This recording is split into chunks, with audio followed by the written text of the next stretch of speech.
Have you ever wondered what it would take to leave everything you know behind for a chance at freedom? To risk your life on a dangerous ocean voyage, not for gold or glory, but for the right to simply believe? That's exactly what a small group of people did over 400 years ago, and their story became a cornerstone of America. Let's travel back to the early 1600s. England was a place of religious turmoil. The official Church of England, led by the king, dictated how everyone should worship, but not everyone agreed. A group known as the Separatists believed the church was beyond reform. They wanted to break away completely and form their own congregations, a choice that was both illegal and dangerous. They faced fines, imprisonment, and constant harassment. These were the people we now call the Pilgrims. They first fled to Holland, seeking refuge. But after a decade, they found themselves losing their English identity and struggling economically. They made a monumental decision to cross the vast, treacherous Atlantic Ocean and build a new society in the Americas, a place where they could practice their faith freely and live as an English community. So why risk it all? For them, the answer was simple. The hope of building a better world, guided by their principles, was worth any danger. This wasn't just a trip. It was a desperate gamble for a dream. On September 6, 1620, a small, battered ship named the Mayflower set sail from Plymouth, England. Its destination was the northern part of the Virginia colony, a territory granted by the English crown. Aboard were 102 passengers, a mix of separatists seeking religious freedom and others, whom the Pilgrims called strangers, who were looking for economic opportunity or adventure. They were families with children, single men hired for their skills, and a crew tasked with navigating the unforgiving sea. The journey was anything but smooth. For 66 grueling days, they were at the mercy of the Atlantic. Vicious storms battered the ship, cracking a main beam and testing the limits of its seaworthiness. Below deck, the conditions were miserable. People were crammed into a dark, damp space with low ceilings, barely enough room to stand. Seasickness was rampant, and the air was foul. The diet consisted of hardtack, salted meat, and stale beer, as fresh water was scarce. One passenger died during the voyage, and remarkably, a baby was born, appropriately named Oceanus. Finally, on November 9th, land was sighted. But it wasn't Virginia. The storms had blown them far off course, and they found themselves at Cape Cod, in what is now Massachusetts. Winter was approaching, and they were alone in an unknown land, far from any established English settlement. Their journey across the sea was over, but their greatest challenges had just begun. Finding themselves outside the bounds of their official patent from the Virginia Company, the passengers faced a crisis. Some of the strangers argued that since they weren't in Virginia, the rules no longer applied. They were free to do as they pleased. One of the Pilgrim leader, William Bradford, knew this could lead to chaos and anarchy. Before anyone even set foot on land, they needed to establish a system of government. So on November 11, 1620, while still anchored in the harbor, 41 of the adult male passengers gathered in the ship's cabin. They drafted and signed a short but powerful document, the Mayflower Compact. It wasn't a constitution in the modern sense, but it was a revolutionary agreement. The signers pledged to combine themselves into a civil body politic, to create just and equal laws for the general good of the colony, and promised to obey those laws. This was a radical idea for its time. Instead of authority coming from a king or a distant company, these settlers declared their right to govern themselves. The Mayflower Compact became the first framework for self-government written and enacted in what would become the United States. It was a simple promise of cooperation and rule by mutual consent, laying a foundation for the democratic principles that would later define America. After exploring the coast for a suitable place to build their new home, the settlers finally chose a site in late December 1620. They named it Plymouth, after the port they had departed from in England. The location was promising. It had a protected harbor, a freshwater brook, and, crucially, land that had already been cleared, a grim reminder of the native village that had been wiped out by disease a few years prior. They began building their settlement in the dead of winter. The conditions were brutal. The settlers, already weakened by the long voyage, were unprepared for the harsh New England cold. They lived on the Mayflower while trying to construct crude shelters on shore. Sickness swept through the small community. Diseases like pneumonia, tuberculosis, and scurvy were rampant. The daily struggle for survival was relentless. That first winter was devastating. Of the 102 passengers who had arrived, nearly half did not survive to see the spring.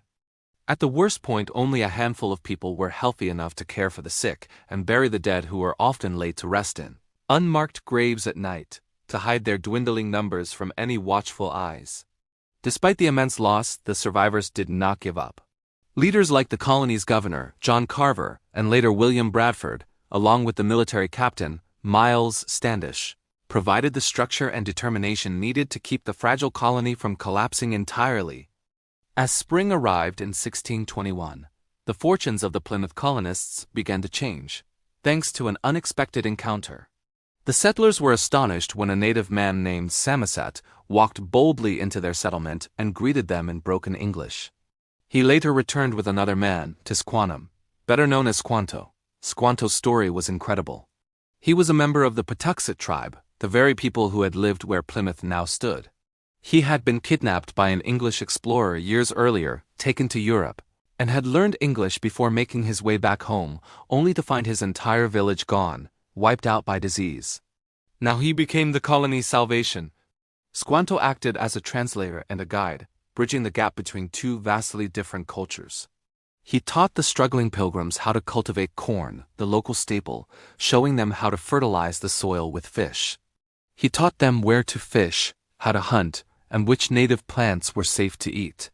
His knowledge was the key to their survival. Through Squanto, the Pilgrims established a crucial alliance with the local Wampanoag tribe, led by their sachem, or chief, Massasoit. This peace treaty, signed in March 1621, was a pact of mutual defense and non-aggression that would last for over 50 years. It ensured the safety of the fledgling colony and created a period of relative peace and cooperation. By the autumn of 1621, thanks to the Wampanoags' help and their own hard work, the Pilgrims had brought in a successful harvest. They had food, shelter, and the fragile peace. To celebrate their survival and give thanks for their blessings, Governor Bradford declared a feast. He invited Chief Massasoit and his people, and about 90 Wampanoag men joined the 50 or so surviving colonists for a 3-day celebration. This event, a shared meal of gratitude, is remembered as the first Thanksgiving. The story of Plymouth Colony has echoed through American history for centuries. It became more than just the tale of a small, struggling settlement. It grew into a powerful founding myth, a symbol of courage, perseverance, and the quest for religious freedom. The image of the Pilgrims, braving hardship for their faith and building a community from scratch, has inspired generations of Americans. Their journey and their governing document, the Mayflower Compact, became prime examples of core American ideals. The idea of a community bound by faith, the principle of self-governance, and the importance of cooperation became woven into the nation's identity. Plymouth represented a vision of America built on principles and shared values. Of course, over time, the story has often been simplified and romanticized. The harsh realities, the devastating loss of life, the complex and sometimes fraught relationship with native peoples, and the rigid nature of their own society are sometimes overlooked. But even with these complexities, the core of the Plymouth story remains a powerful testament to human resilience. It's a story not of conquerors or fortune seekers, but of families who endured unimaginable hardship to create a society where they could live according to their conscience. Their legacy is a reminder that some of America's deepest roots are grounded in faith, community, and a relentless pursuit of freedom. To truly understand Plymouth's unique place in American history, it's helpful to compare it with another earlier English colony, Jamestown. Founded in 1607 in Virginia, Jamestown was America's first permanent English settlement, predating Plymouth by 13 years. But their reasons for being were worlds apart. Jamestown was an economic venture. It was funded by the Virginia Company of London, a joint stock company whose investors were looking for profit gold, resources, and a trade route to Asia. Its settlers were mostly men, gentlemen adventurers, soldiers, and laborers, not families looking to build a new society. Their primary goal was to make money for their backers. Plymouth, on the other hand, was founded for religious freedom. Its core was made up of families, men, women, and children who were motivated by spiritual principles, not profit. This fundamental difference in purpose shaped everything. Their relationships with Native Americans also differed. While the Jamestown settlers had a volatile and often violent relationship with the powerful Powhatan Confederacy, the Plymouth colonists, at least initially, formed a vital alliance with the Wampanoag people. Cooperation, not conflict, defined Plymouth's early years. In terms of government, Jamestown established a House of Burgesses in 1619, the first representative assembly in the New World, but it was authorized by the Virginia Company. Plymouth's Mayflower Compact was a grassroots agreement created by the settlers themselves out of necessity. Together, Jamestown and Plymouth represent two foundational, yet distinct, pillars of the American experience, one driven by commerce and the pursuit of wealth, the other by principle and the pursuit of freedom. Both were essential in shaping the nation that was to come. Thank you so much for joining me on this journey back in time. If you found this story as fascinating as I do, please hit that like button and subscribe to the channel for more uncovering the layers of history.